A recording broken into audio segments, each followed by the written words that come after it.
Hare Krishna. Il y a quelques jours, du 4 au 7 juin 2020, s'est tenu un programme organisé par le ministère de l'Éducation de l'ISKCON. Ce programme s'appelle Viplava 2020, Shastrik Sammela. Ça s'est passé principalement à partir des États-Unis, car les dévots américains, Amérique du Nord et Amérique du Sud réunis, font tous les ans au mois de juin ce type de réunion pour les éducateurs de l'ISKCON. Cette année, bien sûr, avec le coronavirus, ça n'a pas pu se faire en présentiel. Par conséquent, ils l'ont fait sur Zoom. Et ils ont demandé à un certain nombre de dévots éducateurs de l'ISKCON de participer, s'ils le voulaient, à cette réunion. Alors, c'est ce que j'ai fait. Et je vais vous donner quelques points importants de cette réunion qui a été très intéressante et très inspirante à de multiples degrés. Cette réunion était organisée par l'éducation de l'ISKCON, la branche américaine, Amérique du Nord et Amérique du Sud. Principalement, les dévots impliqués dans l'organisation de cette réunion, c'est Hanumat Prashak Swami, qui est un disciple de Srila Prabhupada, américain, et qui a lui-même un diplôme en psychologie. Et il prêche beaucoup en Amérique du Nord et Amérique du Sud. Il parle également espagnol. Il est très concerné par le monde de l'éducation depuis de très très nombreuses années. Un autre dévot très concerné par l'éducation s'appelle Bali Mardan Prabhu. C'est lui qui est le coordinateur de l'éducation pour l'Amérique du Nord. Et c'est lui qui avait, avec Zoom, joué le rôle de l'administrateur. Un autre dévot, bien entendu, très concerné par l'éducation, c'est le ministre de l'Éducation, Shesha Prabhu, qui est également américain, il est également GBC, des différents pays du monde, et il habite aux États-Unis, à Alachua, en Floride. Il y avait également d'autres dévots, bien sûr, très concernés par l'éducation, qui travaillent très, très dur, on pourrait dire, de manière très importante, pour développer l'éducation dans le continent américain, Amérique du Nord et Amérique du Sud. Il y avait une quarantaine d'éducateurs qui ont participé à la réunion sur Zoom. Beaucoup étaient bien entendu aux États-Unis et un certain nombre étaient dans d'autres pays du monde, comme l'Espagne ou l'Inde. Bali Mardan Prabhu a présenté le programme en expliquant que, dû à la situation du coronavirus, il y aurait des discussions, des réunions une fois par jour pour la première journée et la dernière journée, et 2 fois par jour pour les autres journées. C'était assez intense. Ceux qui ont assisté à toutes les réunions, ça prenait entre 4 et 5 heures par jour. Et c'était tous des dévots éducateurs qui parlaient. Alors, Hanumat Prashak Swami a expliqué dans sa première présentation le but, l'objectif de ce style de réunion. C'est principalement entre éducateurs de se connaître, de discuter, de s'exprimer, de s'encourager, de s'inspirer les uns les autres. Il a fait une comparaison avec notre stade à nous, les dévots. La plupart d'entre nous, on pratique la sadhana bhakti. Ça veut dire Vaidhi Bhakti ou Raganuga Bhakti. Mais quel que soit le type de sadhana bhakti qu'on pratique, ce qui est important, c'est d'avoir le goût dans les livres de Srila Prabhupada.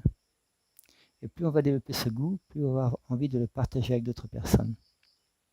L'éducation est principalement axée sur ce principe. Nous-mêmes, devenir des véritables dévots de Krishna et ensuite le partager avec d'autres personnes. Et ça se fait principalement par l'association, Sadhu Sangha. Maharaj a expliqué qu'en 1974, il était lui-même un jeune dévot. Srila Prabhupada est venu à Berkeley. Berkeley, c'est à côté de San Francisco. Et il a présenté beaucoup de points importants dans ses classes. Un des points qu'il a présenté, Srila Prabhupada, c'est que si on veut obtenir la perfection dans la vie actuelle et retourner à Krishna, 2 choses sont nécessaires. Chanter purement le mantra du Panchatattva et chanter purement le mantra Hare Krishna. Et si on veut prêcher la conscience de Krishna dans le monde entier, alors là, on doit lire et étudier ses propres livres. C'est à cette occasion que Srila Prabhupada a mentionné que le rapporteur lui a posé la question, mais qu'est-ce qui va se passer après que vous ayez quitté cette planète? Srila Prabhupada a dit qu'il n'allait pas mourir, parce qu'il est présent dans ses livres. Alors Hanuman Pushakswami, en développant ces points-là, il a développé le point que chaque dévot de l'ISKCON a une relation personnelle avec Srila Prabhupada, notre acharya fondateur. Et c'est à chacun d'entre nous de développer cette relation avec Srila Prabhupada. J'ai choisi uniquement quelques dévots qui ont parlé dans ce symposium, parce qu'il y a eu beaucoup de dévots. J'ai juste donné un petit aperçu. Un dévot qui a parlé s'appelle Atul Krishna Prabhu, un dévot originaire de l'Australie, qui habite principalement à Mayapur. Il est actuellement aussi à Mayapur là. Et c'est un des dévots qui est le chairman, le président d'un groupe de dévots qui réfléchissent pour standardiser les systèmes d'éducation dans l'ISKCON.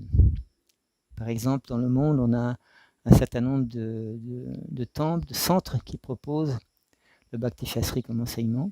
Alors c'est important que ça soit standardisé. Il a expliqué un peu l'histoire de l'éducation également. Chez la Prabhupada, quand il a demandé de son vivant que les dévots développent le système de Bhakti Shastri, Bhakti Vaibhava, Bhakti Sarvabhauma, ils ont tous les systèmes pour étudier ses livres personnels, il a insisté qu'il y ait une évaluation pour savoir si les dévots ont bien assimilé l'enseignement de ces ouvrages-là.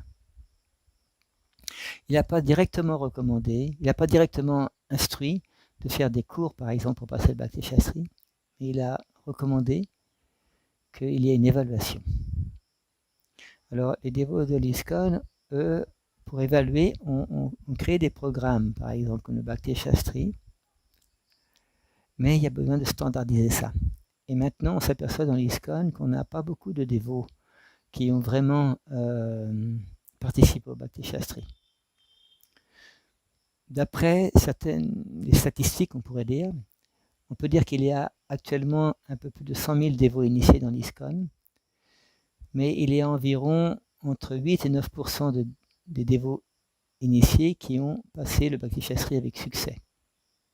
Et environ 0,3% de dévots initiés qui ont le Bhakti Vaibhava, c'est-à-dire l'étude des 6 premiers chants du Bhagavatam.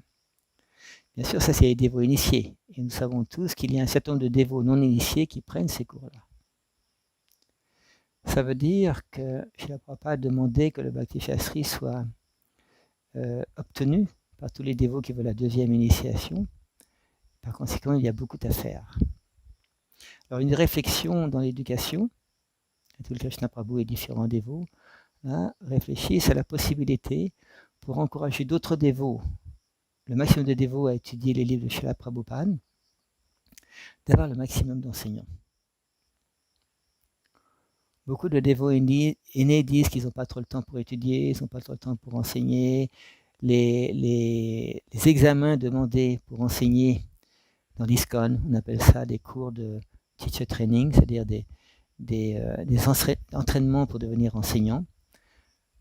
Par exemple, pour le cours du disciple de l'ISKCON, on doit avoir le premier. Pour le Bhakti Shastri, on doit avoir les deux, plus un cours spécial pour enseigner le Bhakti Shastri. Alors, beaucoup de dévots ne sont pas à l'aise avec ces systèmes d'enseignement. Alors, une des options, ça serait de permettre à un certain nombre de dévots aînés, qualifiés spirituellement bien sûr, d'enseigner, par exemple, un grand nombre de cours sans avoir passé des examens, pour l'instant, recommandés pour enseigner. C'est une option. Alors, bien entendu, cette option-là a des avantages pour permettre à plus de gens d'enseigner, ça veut dire plus de gens de prendre les cours en tant qu'étudiants, mais il y a des inconvénients. Par exemple, est-ce que les nouveaux enseignants allaient être qualifiés pour enseigner s'ils n'ont pas été formés à ça? Ça, c'était une discussion, on va dire, qui a eu lieu. Alors, mais au niveau pratique, dans l'éducation, il y a quand même un travail pour modifier certaines choses du passé, pour améliorer, pour que le maximum de gens puissent avoir accès à l'éducation dans l'ISKCON. Shesha Prabhu, lui, il a participé à plusieurs reprises dans cet symposium et il a parlé de la place de l'éducation dans l'ISKCON dans l'histoire Vaishnava. Également notre responsabilité personnelle par rapport à nos acharyas précédents, que ce soit bien entendu notre acharya fondateur Srila Prabhupada et également les acharyas auparavant. Dans sa présentation, il mettait l'accent sur le fait de ne jamais oublier que les brahmanas, c'est le symbole de l'éducation spirituelle.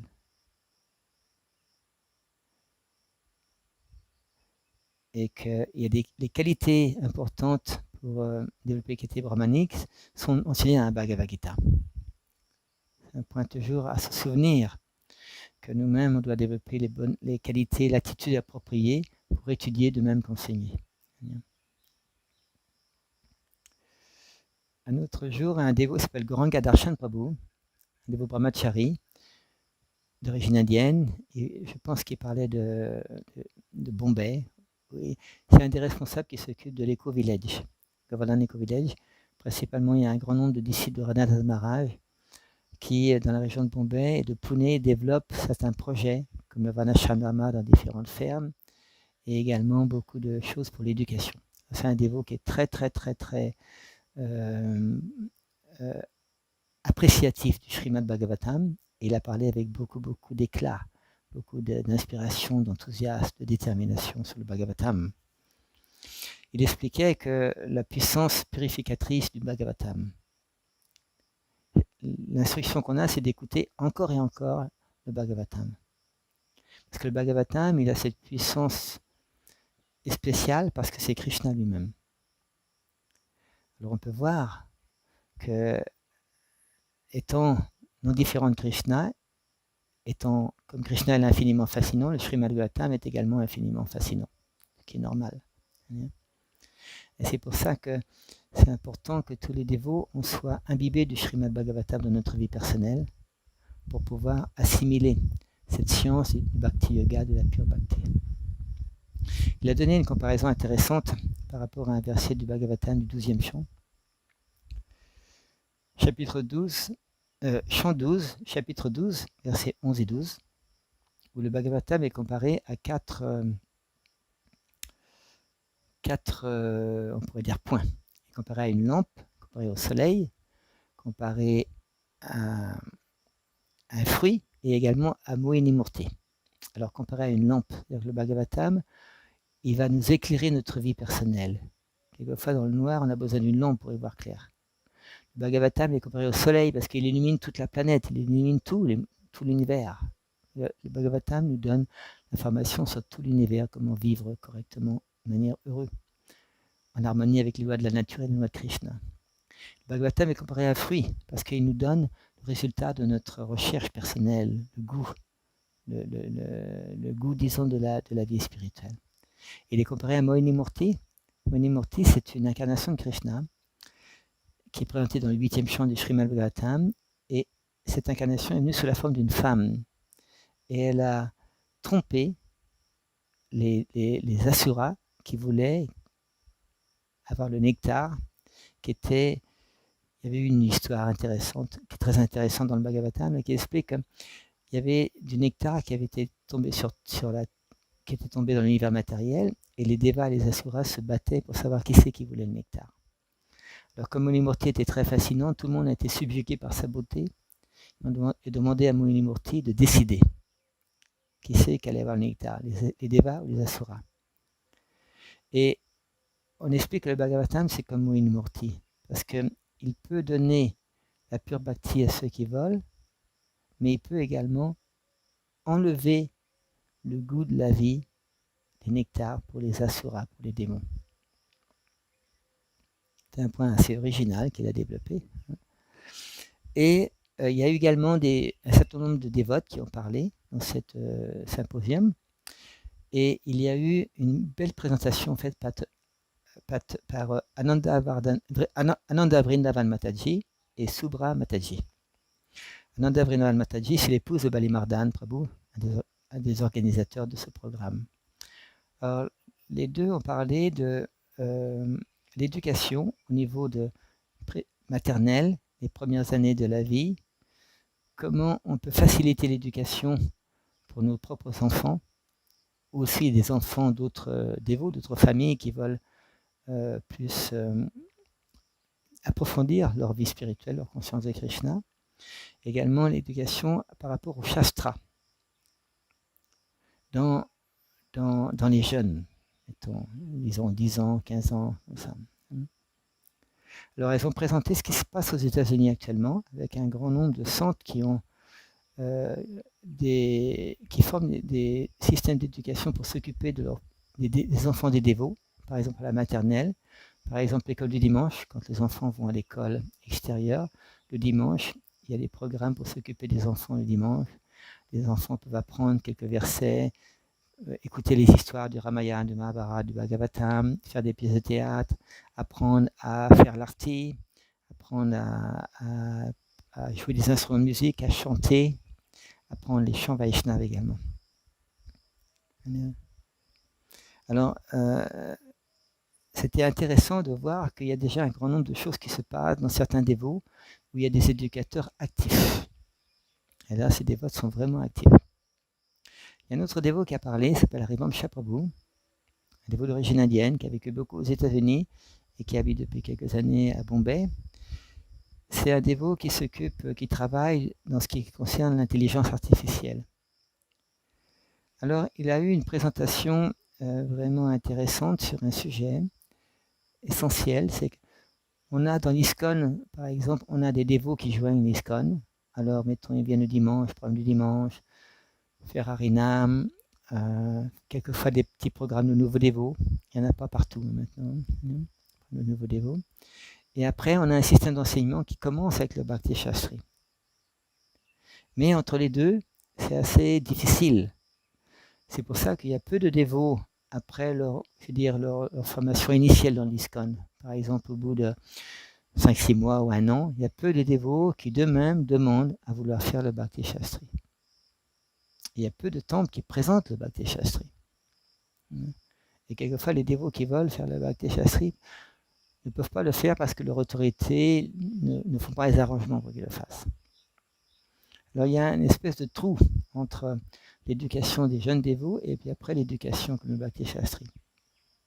Alors il expliquait, ce dévot-là, l'importance de remplir ce trou-là, justement avec des programmes qui pourraient combler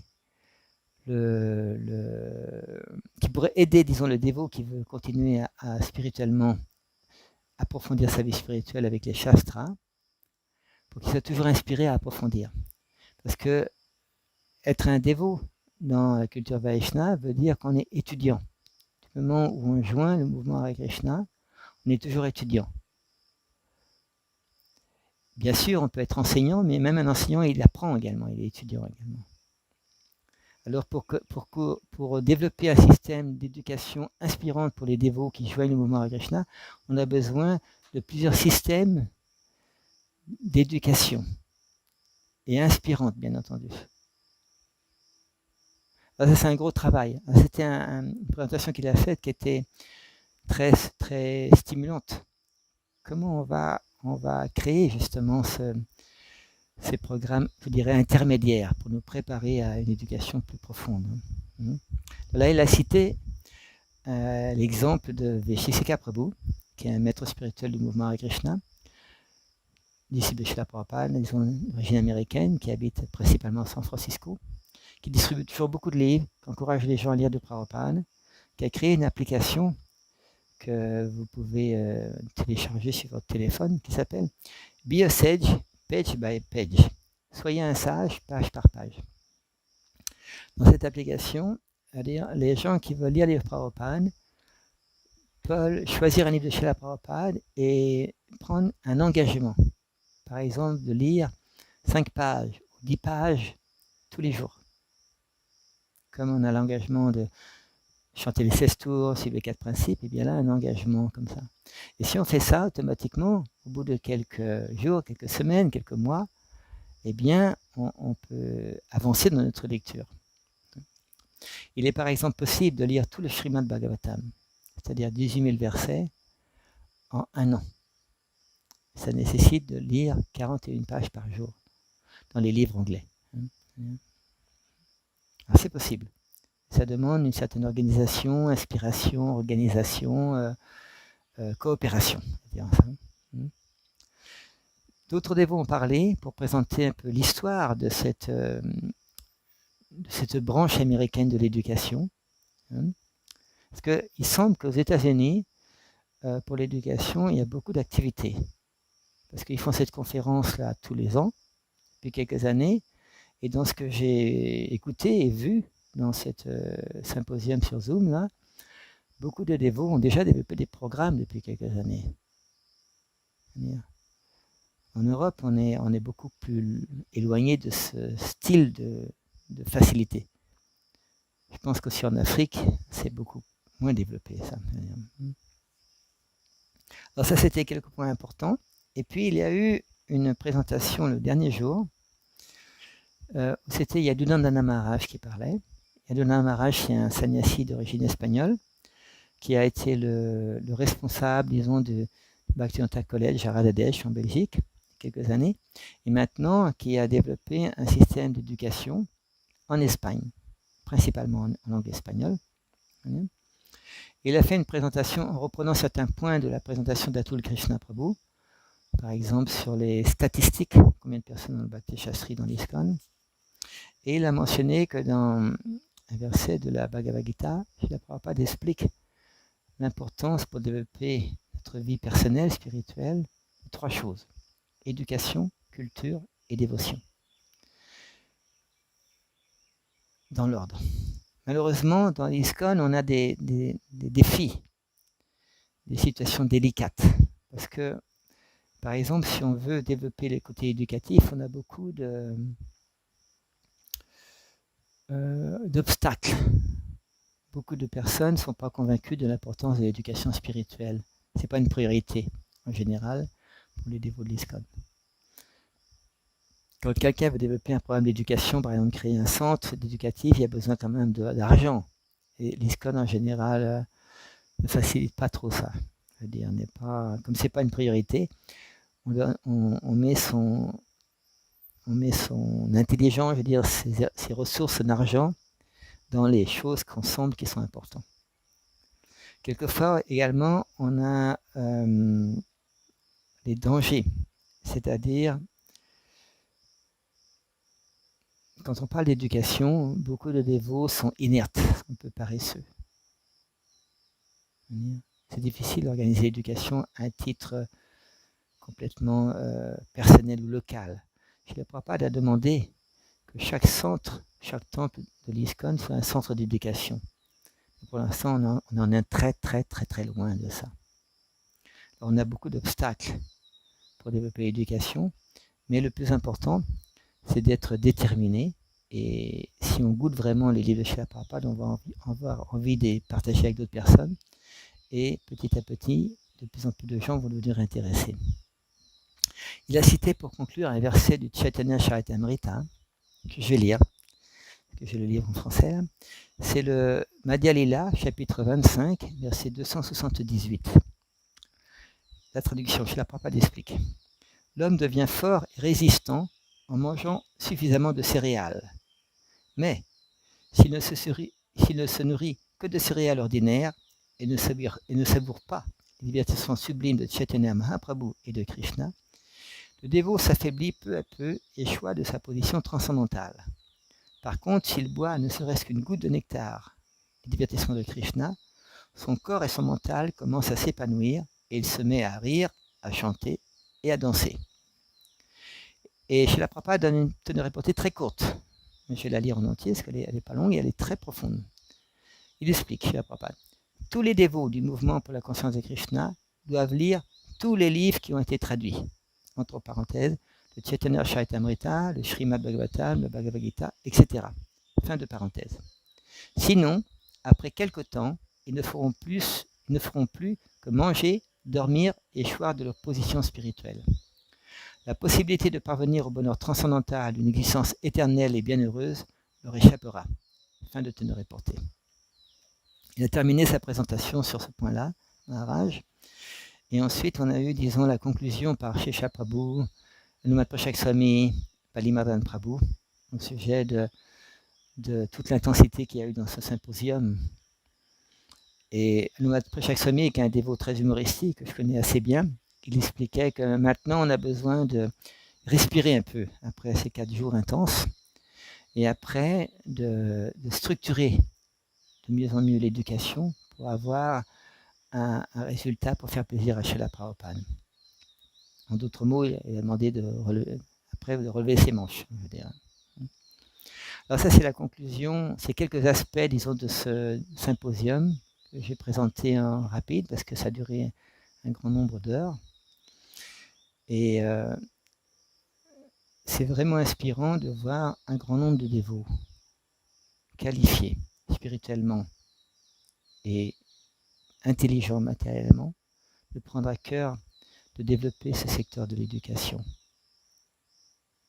En sachant que c'est pas facile, beaucoup de gens ne comprennent pas, disons, l'importance de l'éducation, beaucoup de gens ne veulent pas trop étudier justement les livres de Srila Prabhupada.